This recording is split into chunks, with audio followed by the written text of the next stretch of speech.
Hey there, let's get into our October 2025 Investor Relations Job Market Update. I posted this to LinkedIn on November 7th. It's taken me some time to actually film the talk track. So here we go. When you look at our dashboard, it was an interesting month. We did quite well in terms of opportunities. We saw 21, which was outside the expected range, which is why it was very positive. In terms of interviews and calls, we were in the range, but at the low end, which was disappointing. And ultimately, conversion is still failing to follow through, and that we were only at about 5% relative to the range of 11 to 20. So we still are lacking that follow through in the market. And we think other people are echoing these sentiments. So what are some of the key takeaways? October was the best month in 3 years in terms of number one job opportunities. And we saw a peak that we hadn't seen since August of 24. And really, the market seems to be accelerating for number one IR jobs as we're seeing carnage in the job market all around us. It's a very interesting dichotomy. And I think what's really interesting here is when I published this in early November, we were calling for a flat to 11% growth year over year in the number one IR job market for the rest of 25. Based on November to date, we think we're actually going to be closer to high teens, mid 20% growth, which is a significant acceleration in November. The question is going to be, do these trends really follow through into 26? And when we start to see better conversion from application to interview. And again, it's an anybody but me job market. I think a lot of people are echoing the sentiment of who's getting hired or people are not getting hired. Conversion was rough in October at 4.8%. We've been tracking to about 6% in the second half. And this is extremely disappointing because the last time follow through was this week was when we were not really consistently applying in late 2017 when we had just gotten let go as part of the DFT DLR merger. When we've been earnestly looking, we've seen between an 11 and 21% conversion rate, and we've been well below that here in 2025, which is disappointing. Again, a steep drop from 16.7% in September to 4.8% this month. The opportunity is there, but people aren't calling.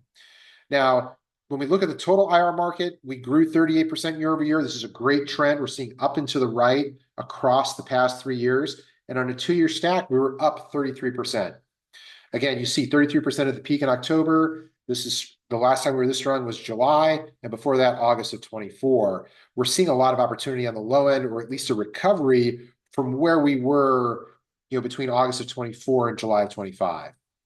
When we look at the number one IR market, it's awesome.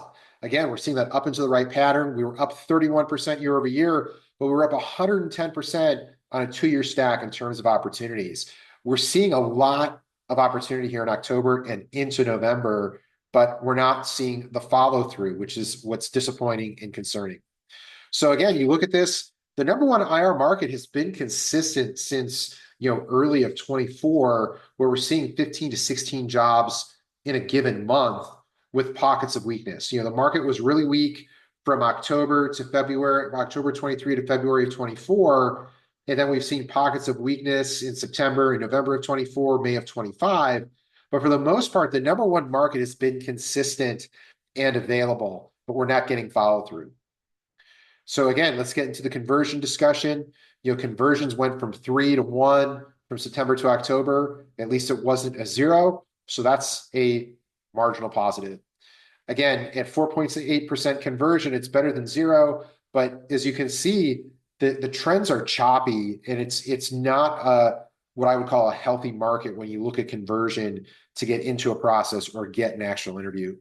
Now, let's look at the days to rejection analysis. And I think the biggest takeaway here as I start to analyze my days to rejection is really more the delineation between applying through Workday or applying through a non-Workday platform.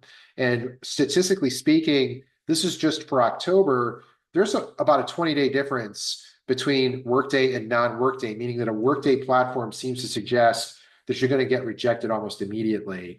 And this trend or this 20-day difference holds across the 3 years of data we've been tracking this. And we'll be putting this out in a more robust report to give people a sense of what do these days to reject look like.